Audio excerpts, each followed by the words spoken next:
시편 12편에서 다윗은 이 악한 시대를 살아가는 성도들의 소망이 무엇인지를 계속 보여주고 있습니다. 자, 다윗이 이 시편을 기록했던 배경은 이 사울 왕이 통치하던 시대였다고 하였습니다. 이 사울 왕의 불신앙과 포악한 성품 때문에 그 당시에 이스라엘은 이렇게 정말 이 말씀처럼 이 사방의 악인이 활보하는 그런 악한 시대가 열리고 말았습니다. 이때에 악한 자들은 전성기를 맞이하고 하나님을 멸시했으며 또한 드러내놓고 자신의 교만함을 자랑했습니다.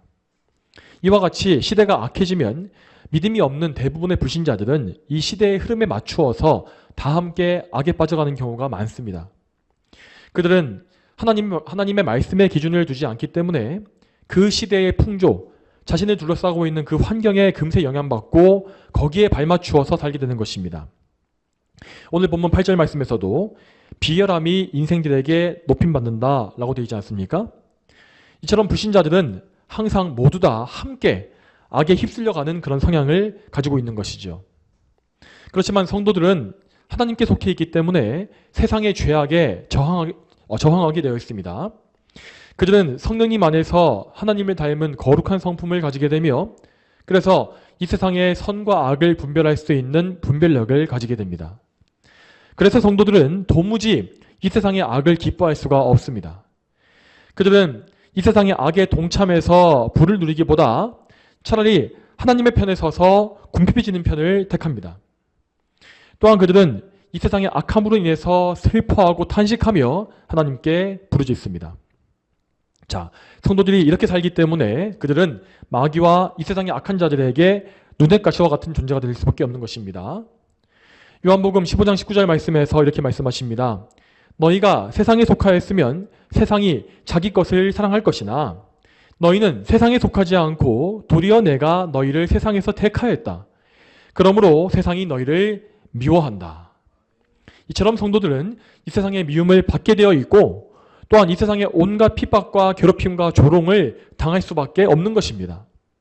자, 그러나 우리 하나님께서는 이 세상이 성도들을 미워하는 것을 절대 그냥 방치하지 않으십니다. 오늘 본문의 5절 말씀에 이렇게 되어 있습니다.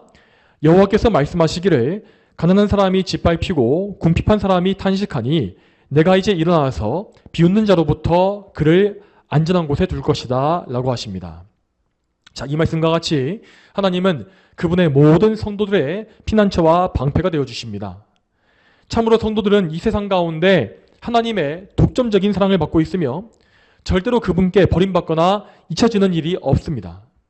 하나님은 참으로 성도들이 받는 모든 핍박과 그들의 처지를 다 알고 계십니다. 자, 그런데 물론 때때로 우리는 하나님께서 우리의 처지를 모르시고 외면하신다고 느낄 때가 있습니다. 자, 그렇지만 그럴 때에 우리는 하나님의 영원한 작정과 완전한 섭리를 생각해야 합니다. 하나님께서는 말씀에서 우리의 모든 괴로움을 다 막아주실 것이라고 말씀하신 적이 없습니다. 그렇기 때문에 우리에게 어떤 괴로운 일이 오는 것은 결코 이상한 일이 아닙니다. 그 괴로운 일들은 우리의 죄에 대한 훈계일 수도 있고 또는 우리의 죄와 관련이 없이 우리를 훈련시키시기 위한 선한 시험일 수도 있습니다. 그렇지만 분명한 사실은 그 고난들이 결코 우리를 망하게 만들 수가 없다는 것입니다. 우리가 심지어 정말 죽음의 음침한 골짜기에 들어가 있는 것 같은 때를 만날지라도 하나님은 그때에도 그 골짜기에서 우리와 함께 하시며 여전히 우리를 보호하십니다. 하나님은 우리를 공격하는 모든 세력을 철저히 통제하시며 우리에게 있는 모든 어려움 역시 다 하나님께서 맡고 계십니다. 그리고 하나님은 그 모든 것을 통하여서 우리를 구원하시기 위한 선한 계획을 계속 그때에도 이루어 가십니다.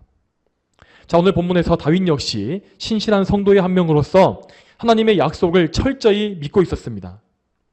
자, 다윗의 시대에 주어졌던 이 성경 말씀은 우리같이 이렇게 성경의 전권이 아니라 이 모세오경의 말씀이었습니다.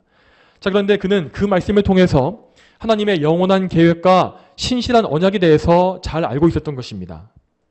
그래서 그는 본문 6절에서 이렇게 말하고 있습니다. 자, 본문 6절 말씀에 여호와의 말씀은 순결하니 흙동안위에서 재련되어 7번 정제된 은과 같습니다 하였습니다.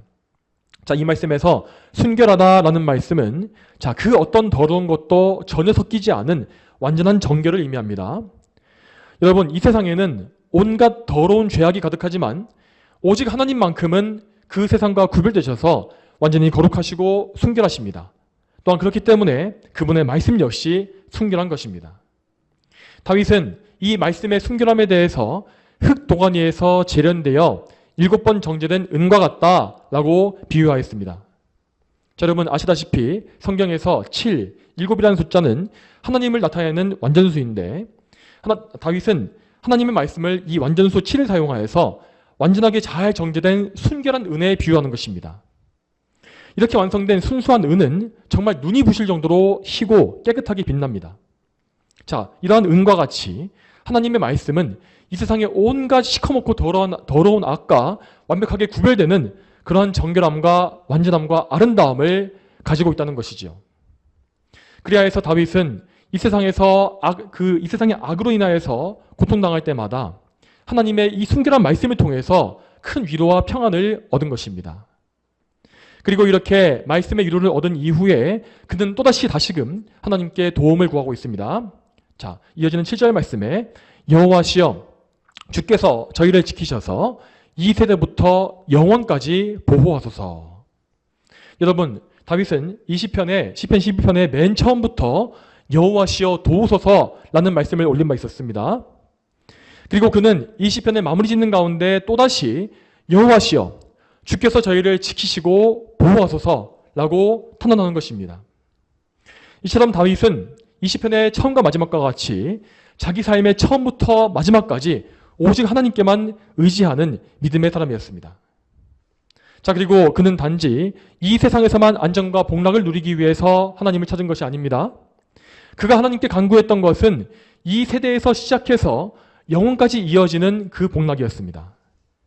여러분, 다윗과 같이 우리 모든 성도는 항상 이 땅에 살 때에도 영원한 세계를 바라보는 시야를 가지고 있어야 합니다.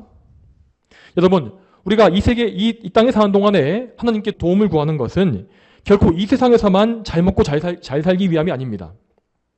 우리는 이 땅에서 하나님을 잘 믿고 순종하기 위해서 하나님의 도우심이 필요한 것이고, 또 우리가 영원한 세계에 이르기까지 하나님 안에 늘 거하고 보호받기 위하여서 하나님의 보호하심을 구하는 것입니다.